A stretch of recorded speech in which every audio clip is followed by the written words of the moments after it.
Bhavnagar circuit house ખાતે કેન્દ્રીય રાજ્યમંત્રી નીમુબેન બાંભણિયા દ્વારા બેઠક યોજવામાં આવી। ભારત સરકારની એડીઆઈપી યોજના હેઠળ દિવ્યાંગજનો માટે મૂલ્યાંકન શિબિરનું ભાવનગરમાં આયોજન થશે।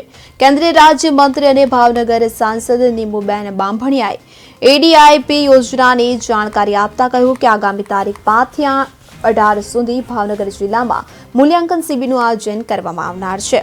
એડીઆઈપી યોજનામાં ઇલેક્ટ્રિક ટ્રાયસિકલ સહિત 17 જેટલી દિવ્યાંગજનોને કામે લાગે તેવા સાધનો આપવામાં આવશે।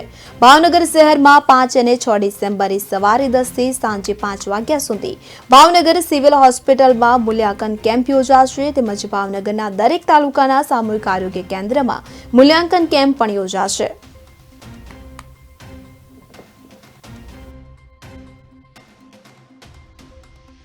કરીને દિવ્યાંગજનો આત્મનિર્ભરતા બને એના ઉપર મોદી સાહેબે વધારે ભાર આપ્યો છે।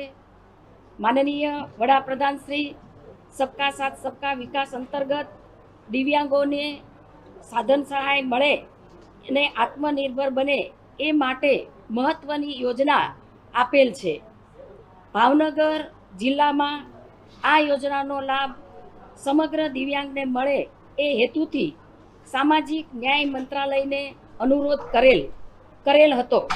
તે સંદર્ભે ભાવનગર જિલ્લાના દરેક તાલુકામાં 5 થી 18 ડિસેમ્બર દરમિયાન એલિમ્કો ઉજ્જૈનથી ટીમ આવશે અને બધા જ દિવ્યાંગોનું એસેસમેન્ટ કરશે।